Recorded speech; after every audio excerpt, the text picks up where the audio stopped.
Chapter 7 Sacred Love. Sutra 51. Anirvachaniyam prema swarupam. The nature of love is beyond words. It is indescribable. In the previous aphorisms, Sage Narad described the nature of delusion.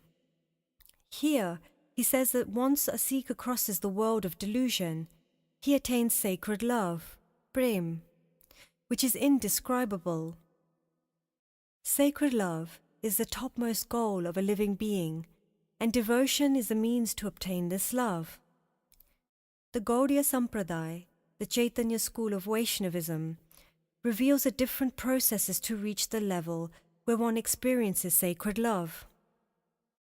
First comes acquisition of faith by the company of devotees. When learning the process of bhajan, sweet remembrance whilst performing any action from them.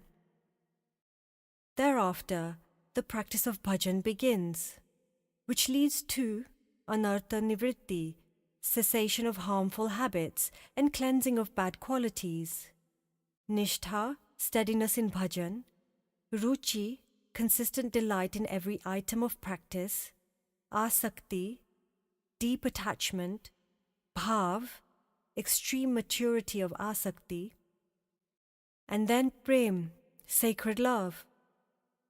This is the general sequence in which the spiritual development of the aspirant occurs. Bhakti Rasamrit Sindhu 1.4.15 to 16.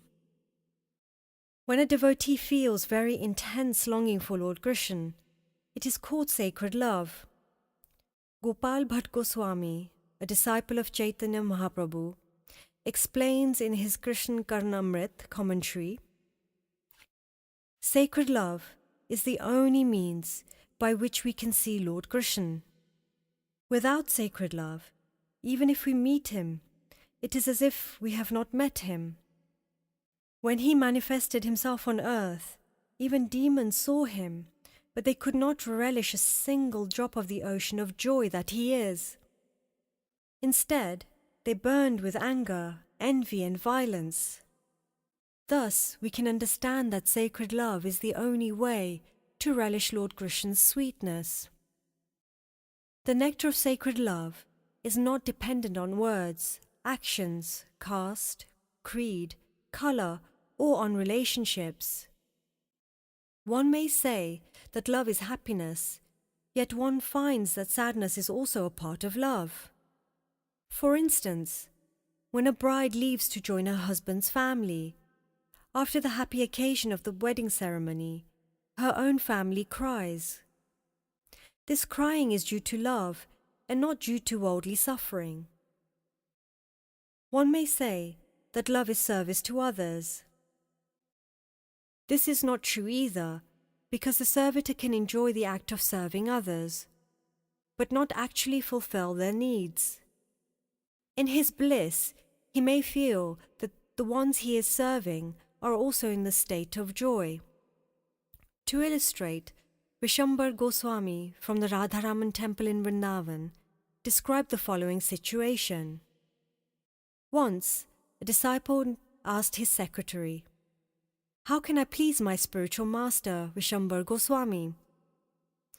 Goswamiji always accepts whatever is offered to him with love. He is drawn to love like a bee to a bright flower. "So serve him as much love as you can," the secretary replied. When Vaisnavacharya Goswami went to the house of his disciple, he started feeding Goswamiji constantly and started massaging his legs without giving him rest. Shortly thereafter, Goswamiji started to get annoyed by the service. Therefore, love is not service alone. There are a number of examples which prove that the sacred love experienced by a devotee cannot be limited by words. Thus Radha explains to her friend, "Listen, if you wish to know about sacred love, this is the extent of sacred love. It is like this, not like that. One who understands sacred love in this way does not really understand it. though one may be a great scholar of the Ved. Prem Samput, verse 51. Love can make one cry or feel extreme happiness or extreme envy, yet love can also give freedom. Love is something that can be felt by the heart. Lord Ram sent a love message to his wife Sita when she was held captive in Lanka. Tattva prem karamam aru tora, janat priya eku manu mora. So manu sada rahat tohi, pahin janu priti rasu et nahi mahin. My darling, only my heart knows the truth of our love, and my heart always resides with you. Try to understand our relationship by this fact alone. Ramcharitramanas, Sundar Kand. Love is experienced by the heart, and the heart of the lover stays with the beloved. In the absence of the heart, words cannot describe the experiences of the lover, not even imperfectly. Therefore, the impression one attains of love is but a mere hint of its nature. A person who has taken a plunge into deep waters will find it impossible to speak until he resurfaces, and not even whilst he is swimming to the surface. In the same way, one who is submerged into the depth of the ocean of love finds oneself incapable of speaking. Dube so bole, nahin, bole so anjan, gahrao prem samudra kao, dube chatur sujan. One who is deep under water cannot speak. One who speaks is a fool. The ocean of love is exceedingly deep. Only a wise soul can plunge to the bottom of it. Brajavasi poetry.